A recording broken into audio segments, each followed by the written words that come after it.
सैनिक defence academy YouTube channel रे समस्तंकर स्वागत। आरआई एआरआई अमीन आईसीडीएस सुपरवाइजर प्रिलिमिनारी एग्जाम रो result आसी सारी एठी बड़ प्रश्न अच्छे कि कौन एग्जाम रे कौनसी प्रकार करप्शन हेची कि कहीं ना एग्जाम रो रिजल्ट पब्लिश कला परे कट ऑफ रो कौनसी सूचना ये जाए मिली नहीं। कौन रही पिलामानंकर मंतव्य कौन आसूची संपूर्ण डिटेल्स इनफॉरमेशन वीडियो रखा जाऊँगी। फास्ट टाइम करी जदि मो चैनल को विजिट कर चैनल को सब्सक्राइब करना तो चैनल को सब्सक्राइब कर वीडियो को लाइक कर फ्रेंड सर्कल रे अधिक अधिक शेयर कर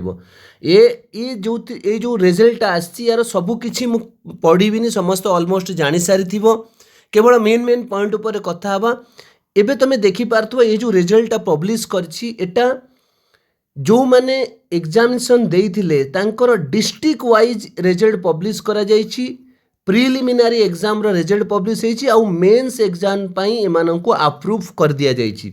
जो मानकर लिस्ट रे रोल नंबर अछि से माने आरआई एआरआई अमीन आईसीडीएस रो मेंस एग्जाम पई एप्लीकेबल हेइ सारी छंती।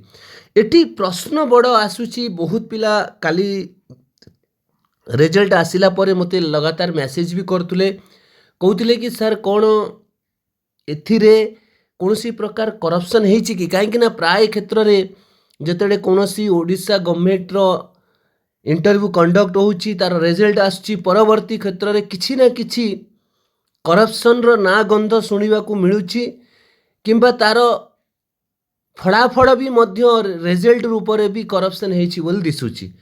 एटी प्रश्न क्रिएट होती पिला माने लगातार मैसेज भी करछंती कि सर आमको लगुच कि कौन सी प्रकार करप्शन एथि जहाँ लगुच कहीं आमर एग्जामिनेशन आम भल देइथिलु किंतु आमर रिजल्ट सीट रे आमर रोल नंबर नाही।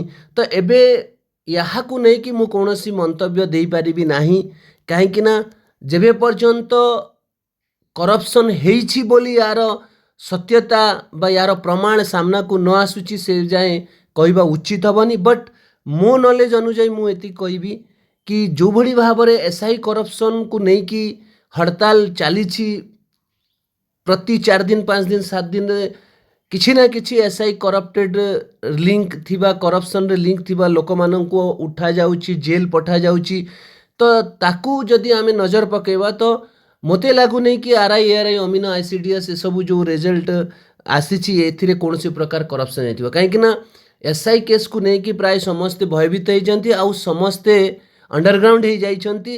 तो मते जहाँ लगुच एटा ठीक ठाक रूप से रिजल्ट आसी किंतु तथापि भी जदि पिलामानकर संदेह अच्छी तेणु अपेक्षा कर जदि कौन प्रकार एमती घटना घटी तो सुनिश्चित भाव में सामना को आसीबो।